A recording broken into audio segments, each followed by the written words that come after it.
ఇంట్లో ఒక 7 స్టేజెస్ ఉంటాయండి. ఇందులోన నేమ్స్ కొంచెం అటు ఇటు ఉండొచ్చు, ఎందుకంటే ఒక్క కంపెనీలో ఒకలాగా పిలుస్తారు.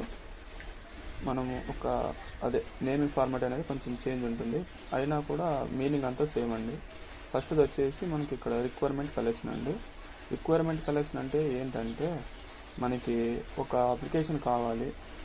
ఇప్పుడు వాట్సాప్ ఉందండి, వాట్సాప్కి అప్లికేషన్ అనేది కావాలి. వాట్సాప్ ఒక కంపెనీకి వాట్సాప్ అనే అప్లికేషన్ కావాలి.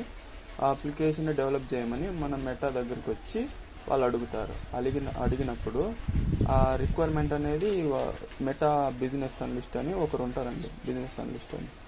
అతను వాళ్ళకి కావాల్సిన రిక్వైర్మెంట్ అంతటినీ తీసుకొని ఆ రిక్వైర్మెంట్ని కస్టమర్ రిక్వైర్మెంట్ స్పెసిఫికేషన్ అంటారండి. ఇప్పుడు వాట్సాప్ వాళ్ళు ఏదైతే అడుగుతారో దాన్ని కస్టమర్ రిక్వైర్మెంట్ స్పెసిఫికేషన్ అంటారండి. దాన్ని ఆయన అంతా కలెక్ట్ చేసుకొని బిజినెస్ అనలిస్ట్ అని ఆయన